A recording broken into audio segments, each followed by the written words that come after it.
Hello, everyone. Welcome to the Richest Men In Town podcast. I'm Mike Freeman, and along with my good friend and co-host Tyler Gould, we're excited to welcome you to our little podcast project. Tyler and I are just a couple of middle-aged husbands and dads driven to live our best lives. We want to be better every day, so here we'll be sitting down with great people.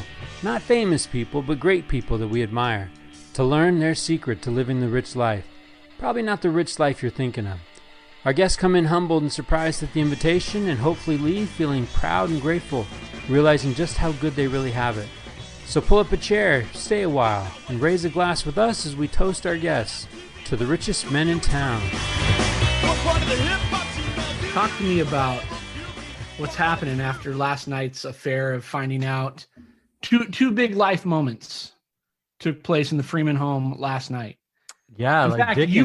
you've been in a season. You had send off to college, come back from college, find out she's leaving again for 18 months to go on a mission for the Church of Jesus Christ of Latter-day Saints, and you had a tragedy with Daisy, the family dog, last night. Talk to me about what's going through your head.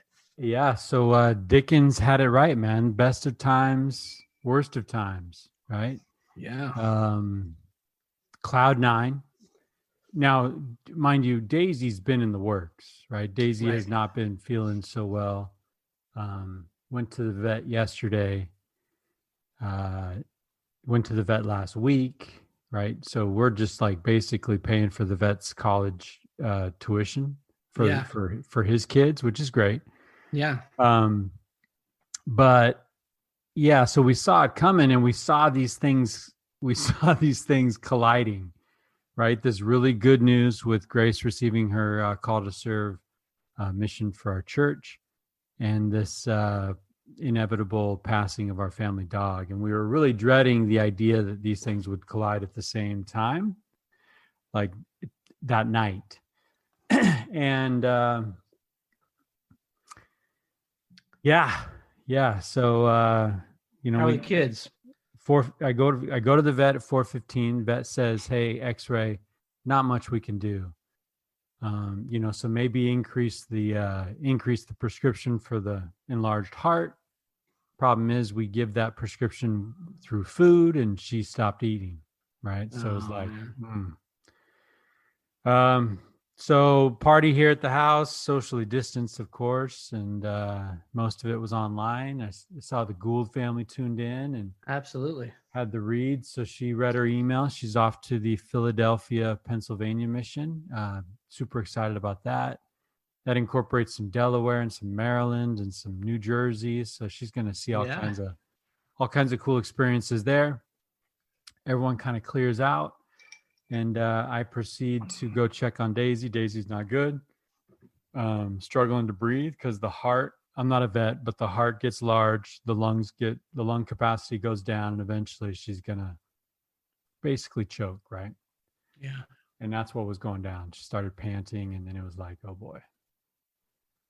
And I see this, and I'm feeling pretty helpless. And so I go into the kitchen, wash my hands, and Abe goes in. Oh, man.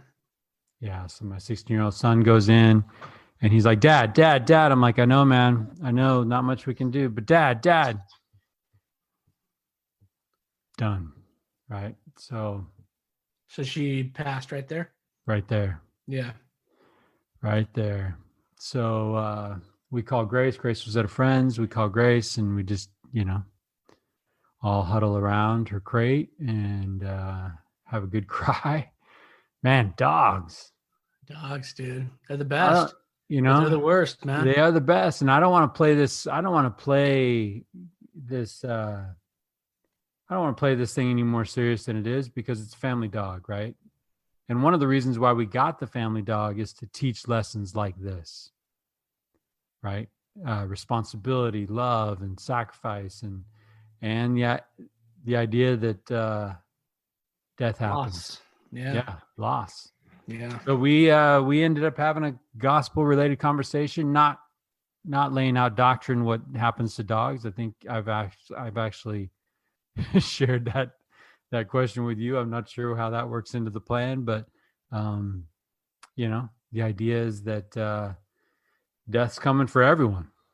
So We're going to take the good with the bad. We're going to take all of it and be grateful for the decade that we had that dog.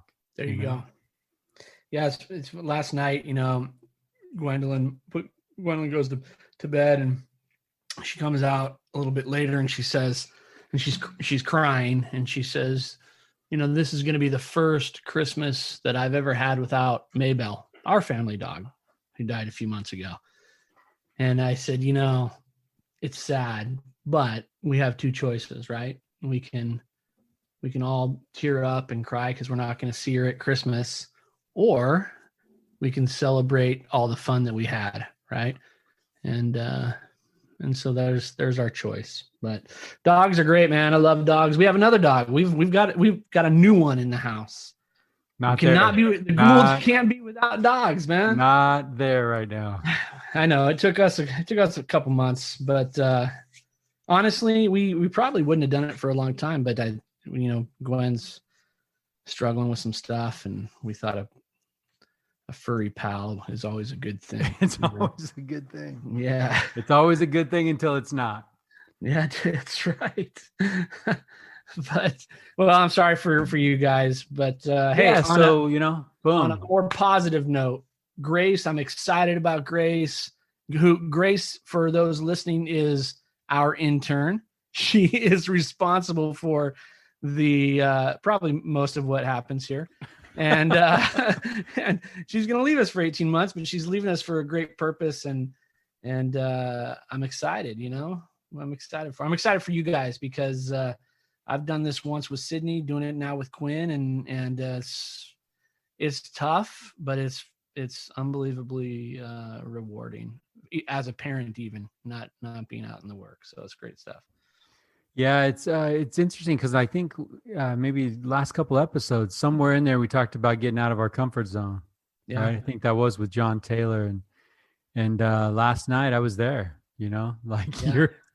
You're sitting in uncharted territory. You've seen it done. You've seen kids open their calls, and you've congratulated families, and you've talked to parents, but now you're actually doing it. So. Yeah, it's a little. We'll take the lessons that we learned from folks that have gone before us and done it, and this is not impossible. It's not even really a hard thing considering how blessed we've been. So, well, we're happy to do it. You got a daughter who's more than prepared for it. So it's all good stuff, man. That's good stuff. So, well, hey, listen, look, here we are. 2 days, I think, before Christmas. 2 days before Christmas. That's right. It's on our doorstep, man. It's 2021 will eventually come to a close, and I know everyone's excited about, or 2020. Everyone's excited about what 2021 is going to hold. And but we had talked, Mike, about maybe spending some time tonight and talking about the overall theme of this podcast, right? The podcast is called The Richest Men In Town, and it's named for a quote in the movie It's a Wonderful Life. And I know you and I are kind of sappy and suckers for this movie, and but maybe we can spend some time tonight and just talk about the lessons that we've learned from that, and maybe inspire some people to sit down and watch that themselves and get something out of it for themselves. Yeah. So that's our namesake, right? The podcast is not you and me getting together every Thursday night and talking about George Bailey, but it's talking about that rich life that is made manifest in the movie It's a Wonderful Life. Right. And I have I've had conversations about this podcast that relate back to the movie, and there seems to be kind of a love-hate with this movie, right? And I get that opening scene where the stars are talking to each other, and it's like, that's a little rough. And it's black and white, so that's a little rough. But the older I get, the more it relates. Yeah. And I don't know about you, but in preparation for the upcoming Christmas season and in preparation for the conversation that we're going to have tonight, watched it again. Bawled, man. Yeah, I watched it like a baby at the end of that. I watched it last night again. I've seen it a couple times in the last couple of months, but I watched it again last night, and yeah, look, I'm not ashamed. I cried multiple times throughout that movie, and So there are a couple of scenes where I honestly feel like I am in the dentist chair and the dentist just hit a nerve. Well, Right? lay it on me. Tell me a scene. What are you talking about? There are a couple things that just teach me so much about the life that I want. From the beginning, right? When they're looking down on the boy George Bailey. Well, actually, from the beginning, all the prayers ascending up to heaven. Yeah. Think about that. Think about the people. We pray for the Gould family every night, as do we for the Freeman family. and think about that, right? I don't know what that looks like, but like the maybe even the moral of the whole movie is that those prayers are heard. Yeah. And man, when they say, when Clarence asks, is he sick? And they said, no, worse, discouraged. Yeah. Man. Yeah, there's some good stuff. It's funny. I was watching it, and I think I watched it maybe a little more intentionally this go round, only because I knew that you and I were going to have a conversation. So I watched it, and I wrote down some things that I thought were at least lessons that I take away that stood out to me in the movie. And it's funny because as I was doing that, the list was a lot more than what I thought it was going to be. With the theme, obviously we know George touches a lot of lives, and they paint that picture throughout the film. But yeah, the lessons were a lot more than just that one. As I watched it again last night. Yeah, I love the coming of age. I think Jimmy Stewart. There's some. I love the movie. But in full review of the movie, there are some pretty cringeworthy scenes, right?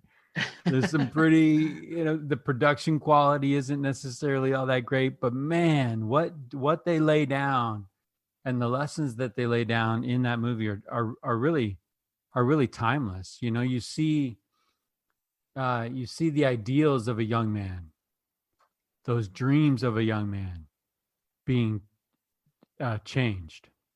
Yeah. And some people would say sacrificed, right? I see him as evolved. Yeah, and I think things he wished for as a young man changed as these life circumstances changed around him. But the interesting thing about that is his character was that from the beginning, right? At the beginning of that, he's jumping in the water to save his brother, right? He's not going to deliver the medicine to the people because he knows it's the wrong stuff or it's poison, right? Yeah, from the onset, his character is that guy, and it's frustrating for him at times throughout the film, but that's his character, Yeah, so we talk all the time about hinge moments. We have an opportunity to, and honestly, being a host of this podcast changed the way I watch that movie. Yeah, for sure. It really changes some of the things that I take away from that. But we talk all the time on our show with our guests about hinge moments, these moments that change everything. And I shared with you in some of our back and forth in preparation for this show. I'm working professionally trying to support teachers.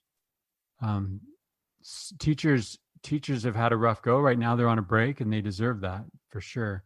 But as we look at coming back in 2021 and a pandemic with hopes of a vaccine, now there's strains and mutations of the virus being reported out in places, and we're trying to look at the science of hope, right? And what are some intentional strategies that we can do to help out? And I came across this research from Bruce Feiler.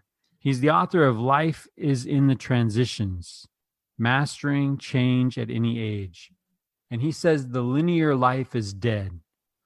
And this was the quote that I shared with you. His data show that people go through 3 to 5 life quakes, massive life changes with aftershocks that can last 5 years or more. As I'm watching George Bailey, I see the truth of that. And as I reflect on my own life, hinge moments, life quakes, there are these things that happen to us that change everything. When George Bailey's standing there, right, in the oversized football gear, and Mary's in her robe, and he goes to throw he goes to throw a rock at that window of that old house. Right? He throws the rock and he breaks the glass, and she says, "What did you wish for?" And he's got a long list, right? And he knows what he's gonna do with the rest of his life. He doesn't know that his dad is dying. As he's having these dreams, as he's having these wishes, as an ideal young man, a car is about to pull up and quake his life. Right? And I just think how true that is. You and I have drafted up 5-year plans, right? Right. We don't know. Yeah. We don't know a phone call, a diagnosis, a job change, an opportunity here, right? The idea is we write it down so that we're trying to build something.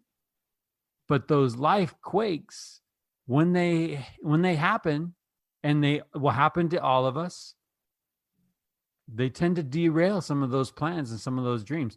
I would not say that we can't still dream. I think we should. Right.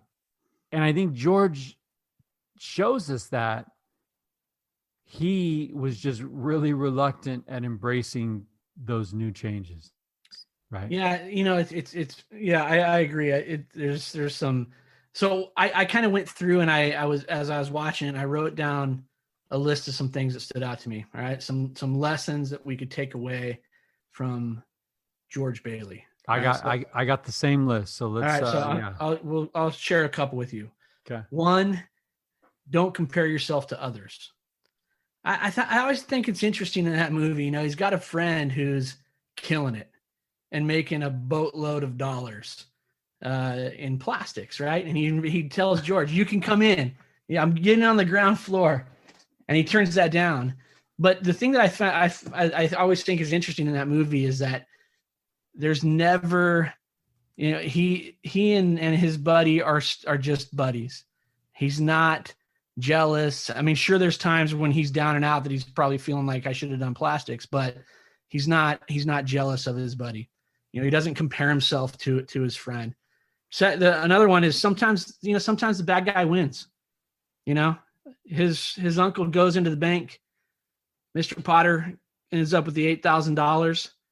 Mr. Potter never gives that $8,000 back to him, right? That never comes back around. And it's so funny that Mr. Potter's threatening to call the cops, right? And what Mr. Potter did was illegal. Right. So, it's not like at the end, he turns it in and they find the way out that way. No, the bad guy won.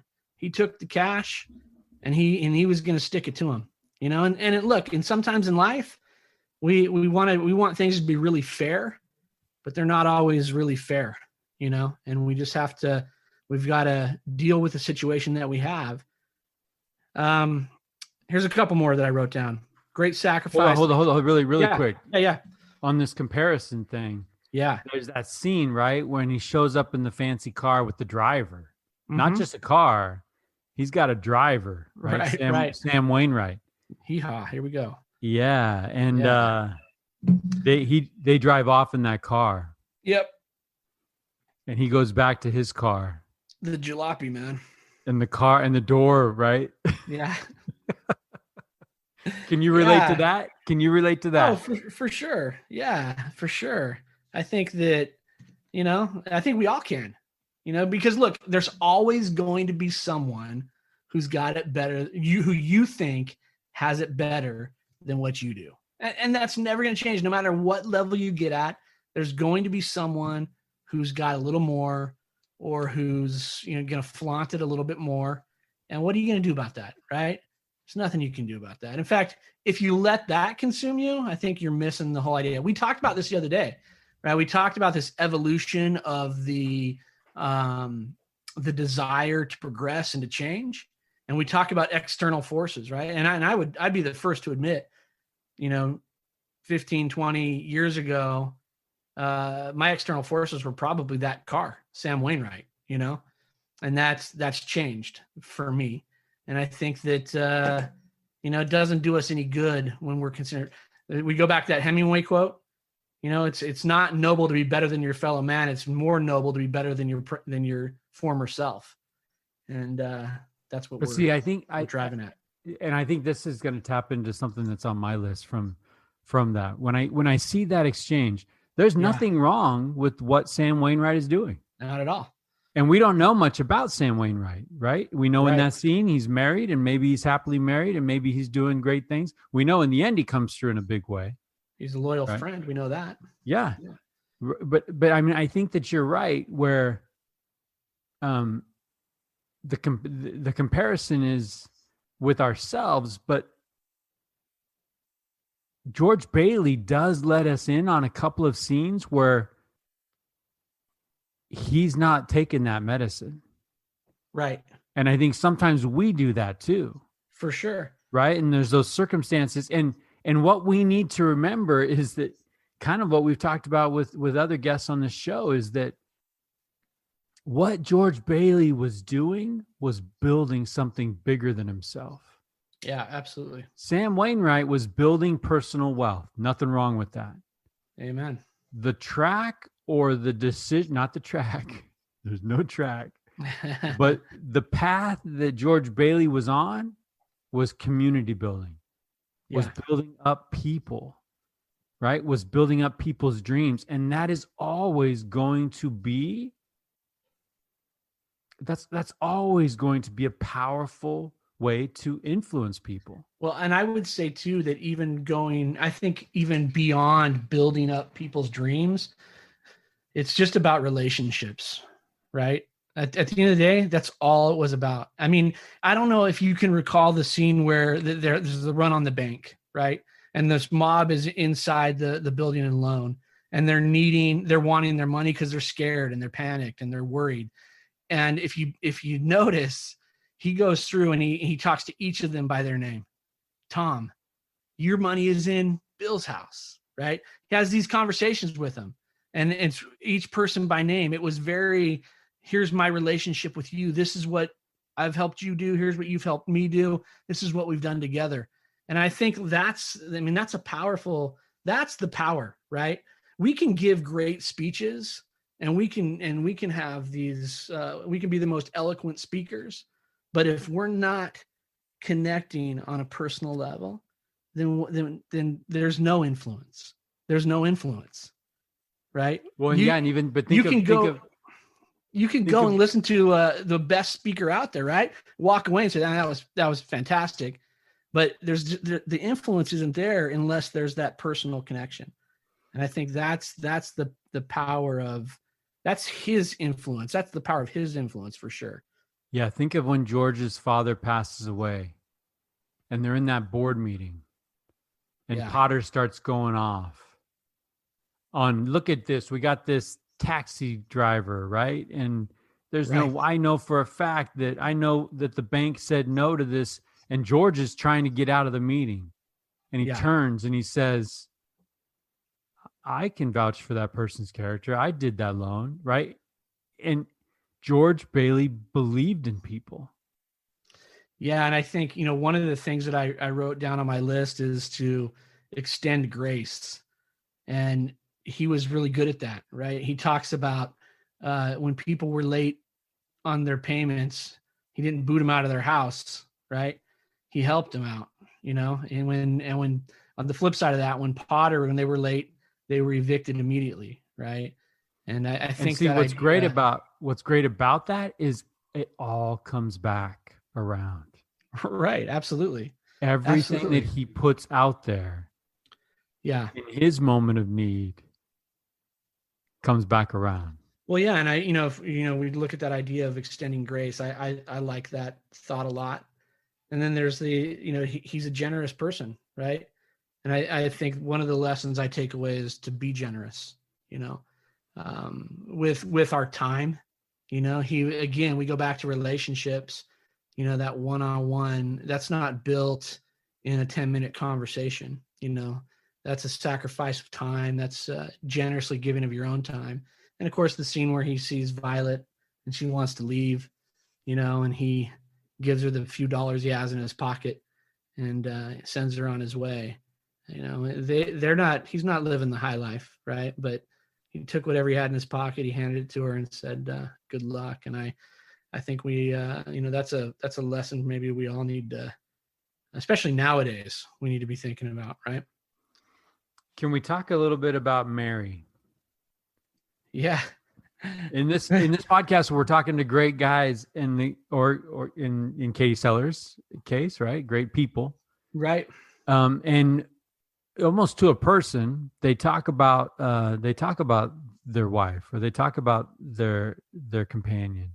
Well, what's funny about that, Mike, is George Bailey's mom says to him, she's the kind of girl that has all the answers, right? And that turns out to be prophetic as we move on through the film, right? Yeah. What stands out to you as you think about Mary?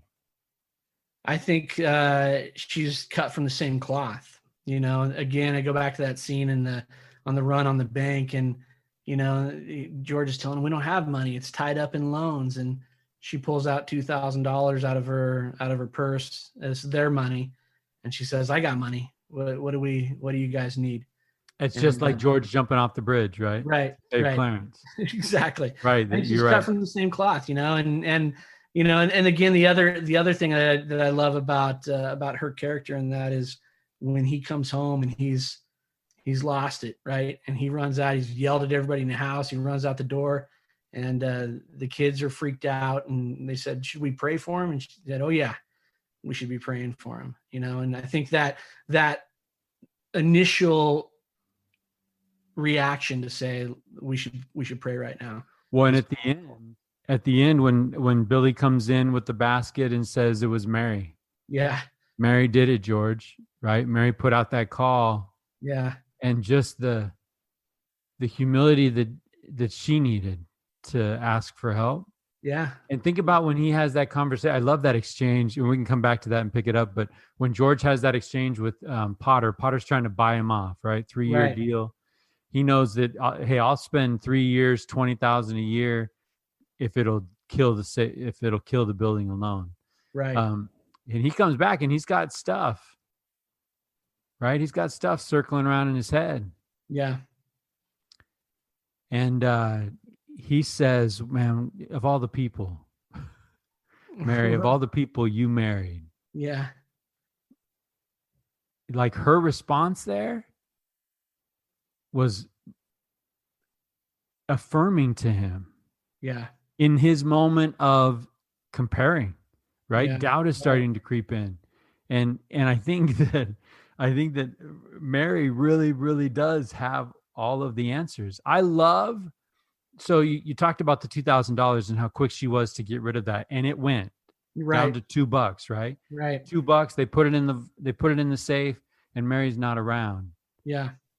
And she goes into that home and makes the best of a really bad situation. Yeah, she goes into that house and makes it a home, right? Yeah. Yeah. And she can see it, and no one can see it. Yeah. And she had dreams. Yeah. Right? She had dreams that they would build a life in that home. And I think that we can learn a lot from Mary.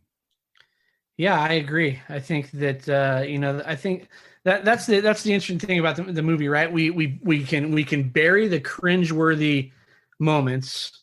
We can bury the black and white, and we can just think about the things that are said. When George is sitting at the dinner table with his dad, right before he goes to the dance, And he says, I don't want to be cooped up in some shabby little office. I want to do some good for some people. And his dad says, I'd like to think that we've done some good for some people in that shabby little office. And that proves to be prophetic as George takes it over. That is a theme. Yeah. That is a theme throughout the movie. Right. Right. Same exact situation, different takes on that situation. For example, think about how Potter describes George Bailey's life. Right? When he sits down, he's like, let's talk about your situation. You're probably making a little bit of money. You might be, week, man. You might be saving a little bit of money, but you'll get a kid, and that kid, you're not going to be able to save any money. You're watching all of your people, and he's like, George, if George takes that bait, right. And he takes that bait and he starts to think about that a little bit. Right. And I think it's just fascinating that you could have the same life, right? He walks into that home when he's not $8,000 down, and it's his home.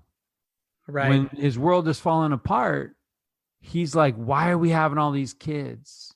Yeah. Why do we live in this house? Right? Everything that his life is made up of, all of a sudden now, because he's not in that good spot, is a challenge. Right. Do you think about that banister? Think about that banister, right? I would have tossed that thing. So it made me think of Chevy Chase. What do we got going on, man? It made me think of Chevy Chase in in Christmas Vacation, where he just like with the chainsaw and like exactly saws it off. Yeah, that'll be the next movie we break down. It's the Vacation. One of the things that I have at my core, mm-hmm. and George Bailey confirms it, just watching his life play out. And I think I've talked a little bit about it in previous episodes, is that the right thing to do is rarely instant, easy, or cheap. Right. I have that as a core belief professionally. I have that as a core belief personally. And that belief has been challenged, right? Because when that call to do the right thing comes, it is never instant, easy, or cheap. Right. And so many times George Bailey is presented with a choice. Yeah. He's a young man and he's trying to go out into the world. His father just passed away. He chooses to do the right thing. Now, Potter calls that trapped. Right. Tyler, was George Bailey trapped? No, I mean, he wasn't. But I think that I think we can all relate to that feeling, right? Because there's mounting pressure every day, and I think we've all felt that, and maybe some of us are feeling that right now, that pressure. And I think that what is the relief valve on the pressure is the remembering of what you have, right? I think when George goes through this exercise of not being born, right? And he sees all the way that life has turned out for all of these other people, and he sees the relationships that he has. And then at the end, when everyone comes flooding into the house, right? It's this realization of, man, I'm blessed. Like I have a lot. And that outweighs, right? Remember, he comes in, he says, I bet you have a warrant for my arrest. Isn't it wonderful? Right. And I think that outweighs the feeling of being trapped when we can shift our focus and remember what we have. And, that's a great reminder from George, for sure. How do we do that though?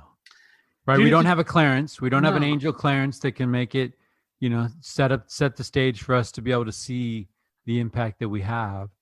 How can we look at the responsibility, the routine, the drudgery, sometimes the grind, Yeah. and feel grateful for it when we are in it. And I look, I will say this. I think it's okay to not feel super thrilled about your situation at all times, right? It's okay. It's okay. Yeah, we can't have the whole world running around like George Bailey down the street saying, look, Merry Christmas, movie house. Right. I mean, listen, there's been plenty of times where I have felt completely overwhelmed by whatever situation I find myself in. There have been plenty of times where I've felt like I don't want to be in this situation. I'd do anything to get out of this situation. So, sometimes we just have to deal with that emotion or that thought. But I think what gets me out of that spot is to remember why I'm doing what I'm doing, for the people I'm doing it for, and the number of blessings that I find myself enjoying in my life. In the darkest moment, right? We can conjure up clouds really quick. My youngest is she likes to do this, right? She'll come home. I'll come home from work and I'll say, "Hey, how was work today? Or how was school today?" And she says, "Worst day ever." Right? It's the worst day ever. And I say, "All right, well, I want to hear about it, but first I got to hear 5 things that were good." And that conversation changes things immediately, right? Because now we have to focus on the things that are positive that have happened, even though, there's been some things that you didn't like. I think that, that idea of being grateful and having that attitude where we're willing to quickly express gratitude is a game changer. Life is not going to be, we've talked about this many times on this podcast. Life's not going to be rainbows and unicorns. And if you're just tuning in and you just heard that's not, I'm sorry for the spoiler alert, but that's what it is. It's going to be tough. Yeah, I think one of the things that is a valuable exercise too is I sent you that graphic. Yeah, right. The idea is crazy peaks and valleys and ups and downs could be our days, but our decades could be a steady progression of increase or improvement. Right. And I think the idea is when you're in it, part of the thought of remembering our why, of what we're doing and what we're trying to build, is to actually zoom out. Yeah, right. And look at your life, not like December 23rd, 2020, but look at like 2020. Look at where you've been over the last 5 years. Right. And be patient with ourselves in this process, because in that movie, blink of an eye, you go from a rainy, rundown house to a beautiful home with kids running around playing on the piano. Right. Yeah. That's good stuff, man. I think it's important. I mean, that's the answer. It's the application of the answer that's difficult, right? And maybe every once in a while it does us good to, hey, Mike Freeman and Kelly Freeman go out to dinner, sit across the table from each other and say, what are we building here? Right. How are we doing? Right. I mean, are we heading in the direction where we want to go? Are there things that we don't like, and let's check those things and let's correct some things and exert whatever influence we can. Some things can't go away. Yeah. Right. Some things you bear, and some things you can exert influence and manipulate and change. Right. Sure. And I think, the reality, again, I go back to that point that, hey, sometimes the bad guy wins, and sometimes things don't turn out exactly as you wanted it to turn out, and that's okay. So here's a question. A question I'm dying to hear your thoughts on. Yeah. You and Ricky are in that car, $2,000 kitty, a bottle of Martinelli's handed to you by the driver. All hell's breaking loose at your employment. Do you get out of that car? Yeah, in a heartbeat. And that's the thing. I mean, maybe that's why when I watched that movie, I find myself crying at these spots where no one else is crying. Because honestly, I would get out of that car and I would have, And and look, the thing is, that's a powerful lesson, right? right. Turning to it. Yeah. Yeah. Like fear is a liar. Turning Right. to that obstacle and saying, I see you. I'm coming at you. Right. I don't have an answer. I'm freaked out. Yeah. But I am coming at you because I can't just drive away and pretend that you don't exist. Honestly, my thought sometimes is, if I don't dive into this right now, how bad is it going to look in an hour or in a day or in a week or in a month? It's like, let's go in and just get beat up right now and take our licks and see what we can fix. Because that's my thought all the time is, what is this going to look like in a week or a month? It could look, 100 times worse. I'm not going to risk. Hey, that. I'm nodding my head, but that answer is a rare answer. I think human nature, not necessarily driving off and avoiding problems, right? But human nature is, I'm going to put my head in the sand, and I don't see that. Well, and I will say that, and I don't want to give that answer and come off like that's just, I'm some sort of like brave soul that is. No, dude, I have put my head in the sand many times, right? And maybe through the experience of life, I've learned that, it's better for me to take my licks on the front end and see if we can't fix it and move through it from there, because I think, we talk about journeys all the time on this podcast. And I don't want anyone that listens to this podcast, listens to you and I, to feel like there's somehow we have this thing figured out and we're just spewing, whatever knowledge we think we have. Look, anything that I know because I've probably done it the hard way, and would I have liked to done it the easy way? Absolutely. But is the lesson more powerful, harder? Yeah. I can tell you from where I stand right now, looking out at the next 5 years, I've probably never been more clueless about what's coming. So if they're sitting there thinking that because Mike and Tyler talk about this stuff, we've got it figured out, it's the exact opposite. Yeah. Talk about this stuff in an effort to figure it out. That's it. Exactly right. To talk to the George Baileys that we have in our life and help them see how good they have it and help us to apply the lessons, right? As we're sitting here talking about this great movie that moves us, a lot of the words of our guests are just as moving. Oh, I think more moving.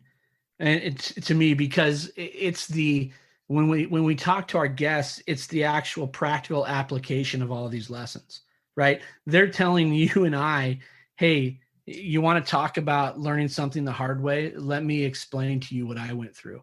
I mean, that's that. If we could sit back, I said this when we had Nick on the show, and we had Ashton and Dave. Oh, hey, by the way, Nick. Yes. Proud father. Right.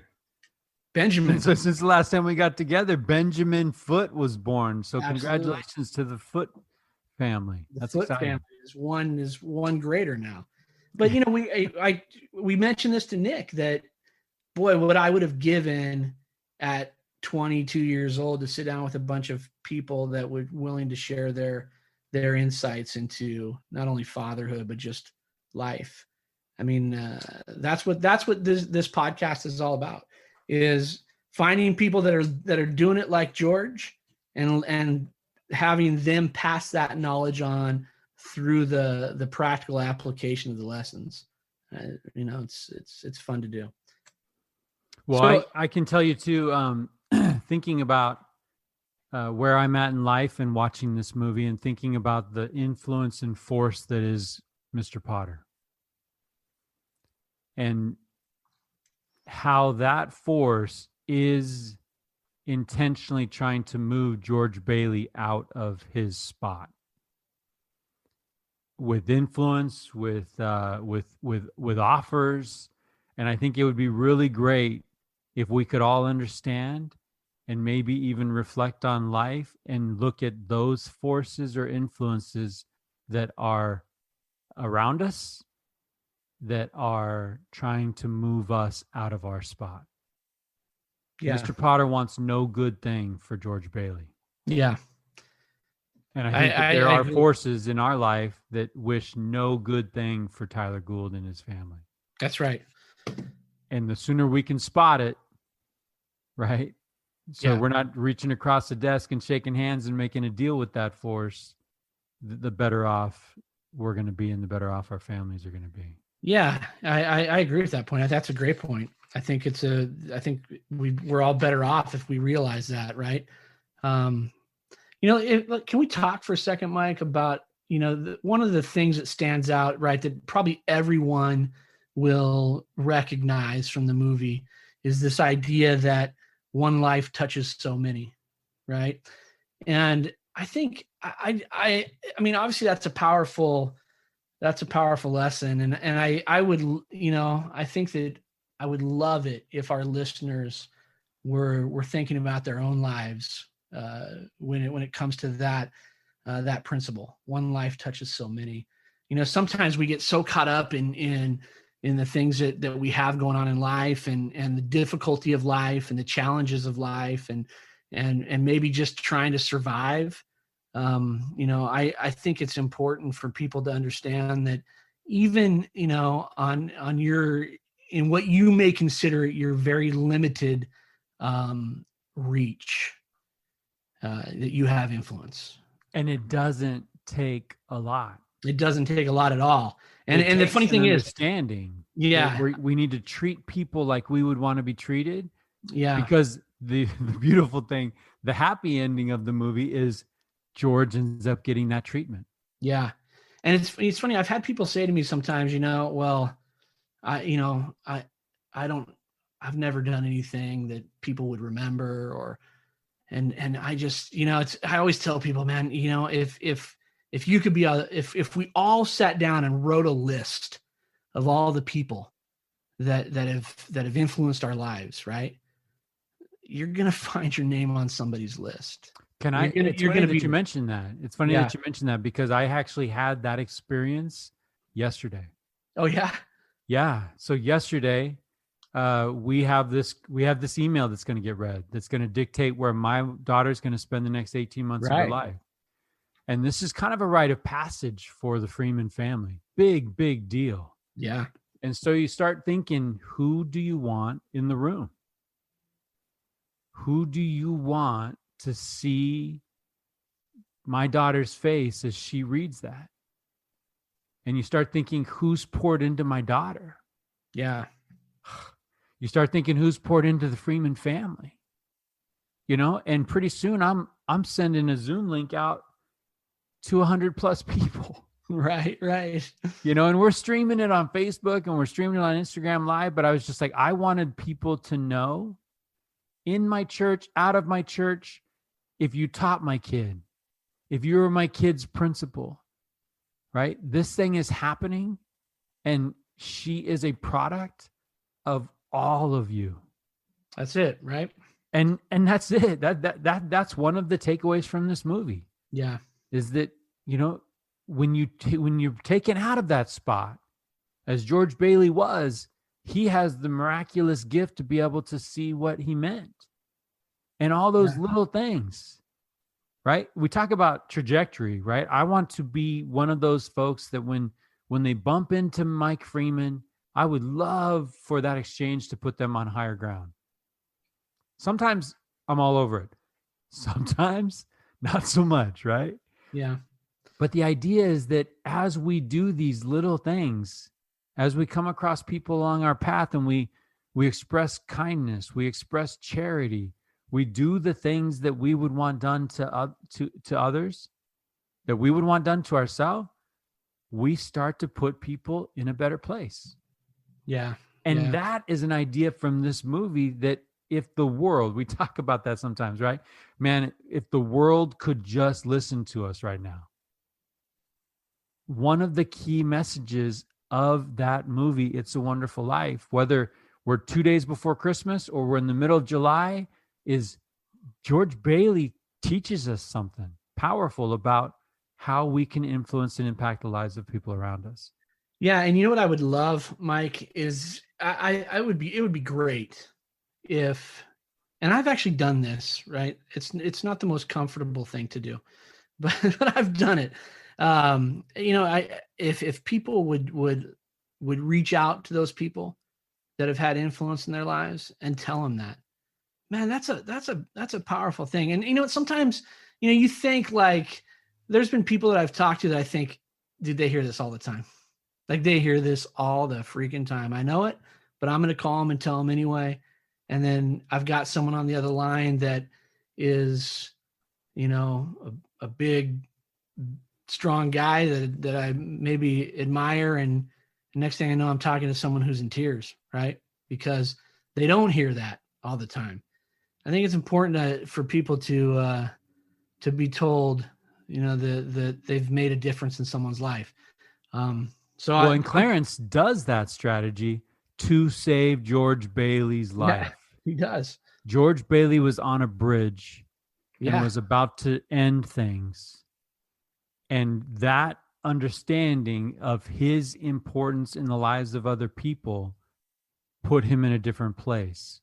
And you and I have talked before, there are people on that spectrum of killing it, everything's going well, and this is the worst day of my life, and I'm done. Yeah. And if we could do a little exercise, like you said, an email, handwritten letter, phone call, text, just saying, hey, man, and even better, name it. Hey, man, that time that you reached out to me, that time that you came to my house and ministered to me, that time that you did that thing, that had an influence on me that you'll never understand. Yeah. And I can tell you, Mike, from personal experience, that going through that exercise, like I said, sometimes it's a little awkward, right? Because you're making a phone call and you're saying, hey, I just thinking about you. And I wanted you to know that, this is what you've done for me. And I'm grateful for that. Boy, that's a game changer. And here's the interesting thing, right? I started doing that thinking the person on the other line will be uplifted, right? I walk away, I think, way more uplifted than they were. You know what I mean? Check this out. I'm going into the grocery store. This is right? You're going into Winco. Okay. On a Saturday, going into a major holiday. Right. So you got the scene, right? Yeah. I'm in the first aisle, coming down the end of the first aisle with Kelly. We're going to tag team this thing, get in, get out. It's going to be amazing.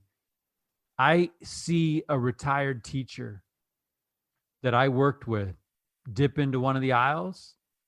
I'm like, hey, Kelly, real quick, I just got to go grab that person. So I bail on our tag team grocery store effort.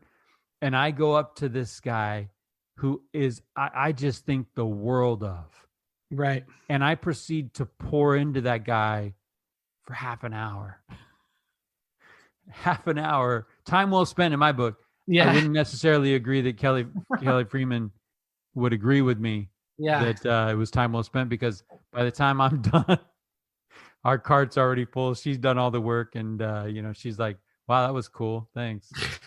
Thanks for your help. But no, you know what? We it was really great to be able to let that guy know what he means to me. And, and I think that life's going to, if you have eyes to see those opportunities, you're going to get lots of opportunities to have those conversations. Right. And here's the thing, right? We don't have it. I think if we're looking for those opportunities, they're going to present themselves. But the way that we create that shift where we start to see those opportunities is we just be intentional about it, right? Sometimes the exercise gets us to the point that we become more natural at doing the thing. And I think that, think about it. We are 9 months into a pandemic. Yeah. we have opportunity. I mean, discouragement is a pandemic within a pandemic, right? It's not like mental health was strong across the world before this thing hit. And I think that opening scene, is he sick? No, worse, discouraged. I think of C.S. Lewis too, describing tools of the adversary, and discouragement is one of those tools. And we don't want to be part of the discouragement, right?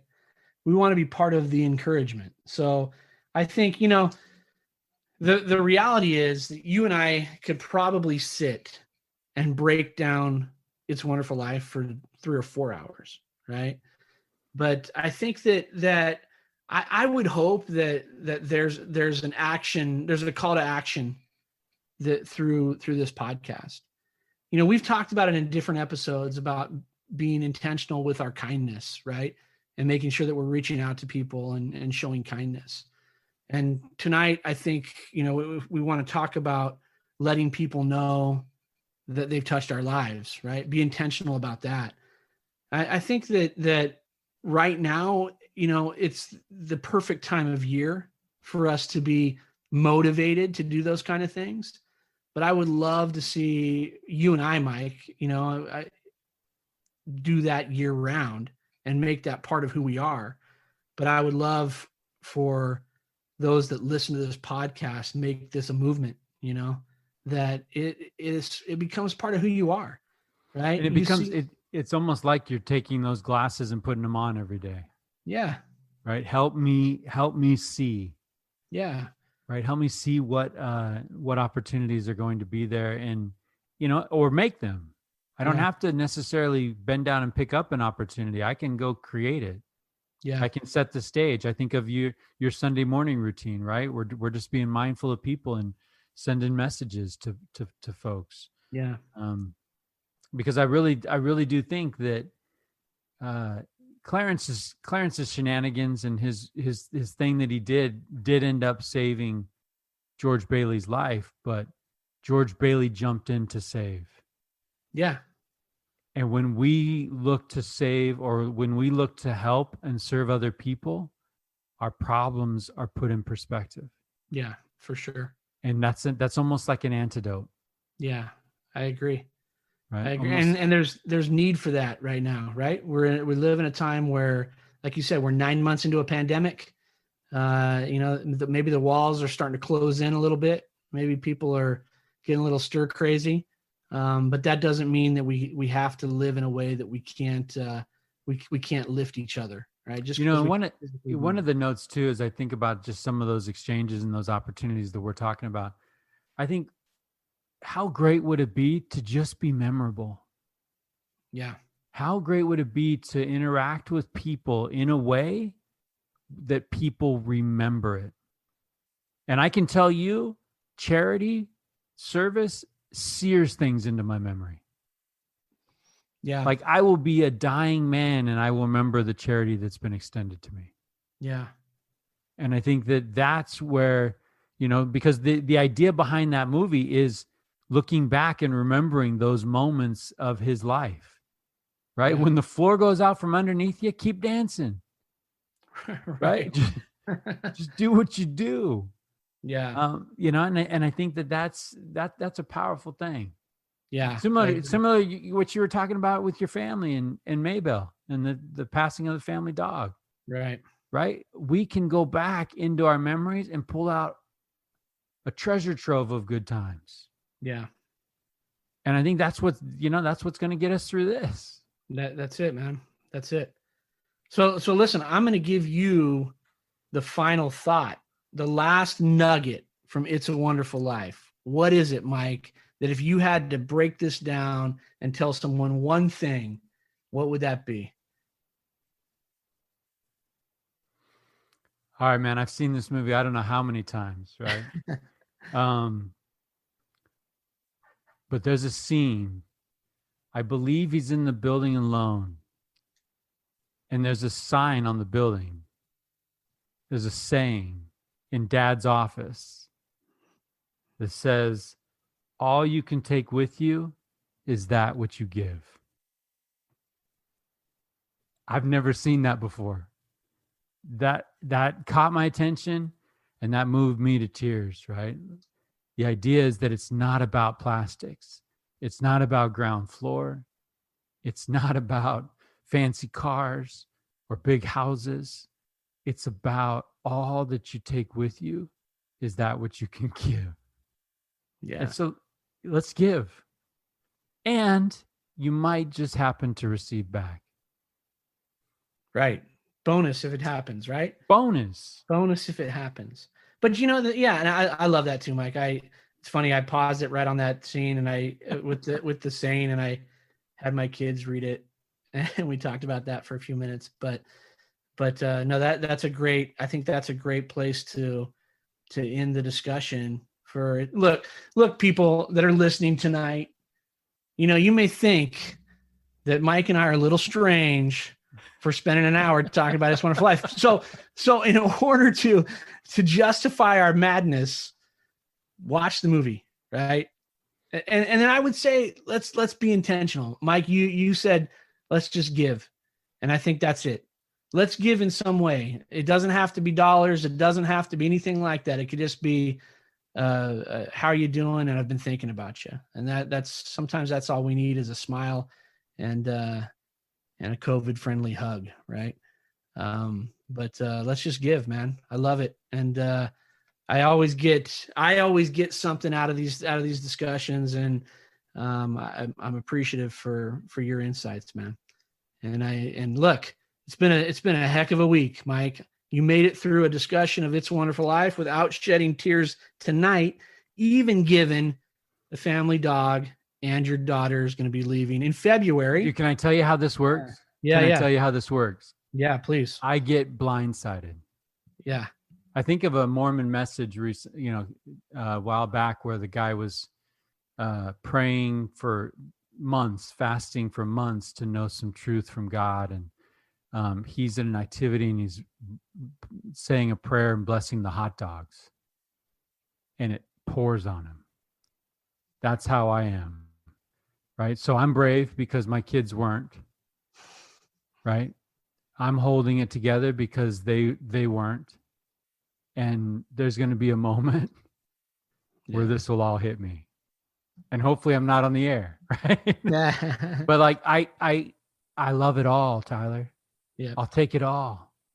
Right? I'll kiss that banister, and I'll just be grateful for all of it. Because when it's about other people and we're not about ourselves, right? We can be patient. And we can know that we're building something and we're doing something.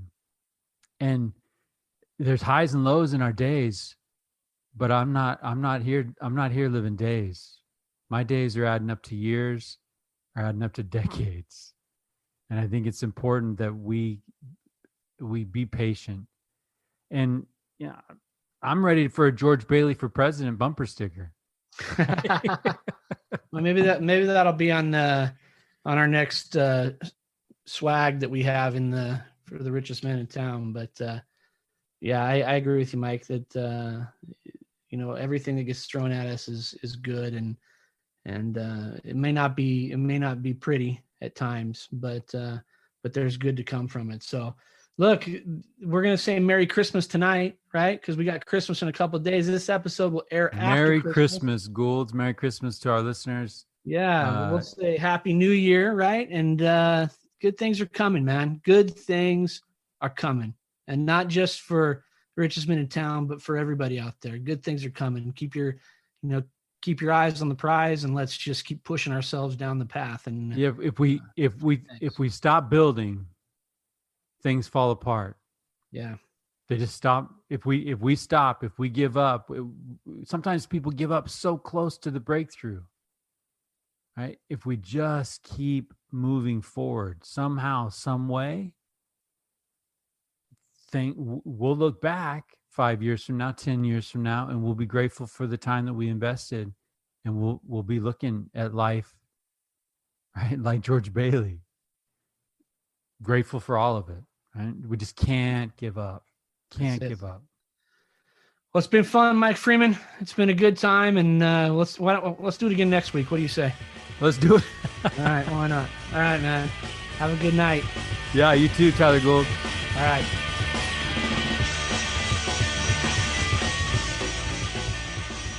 Good idea, Ernie. A toast to my big brother George, the richest man in town.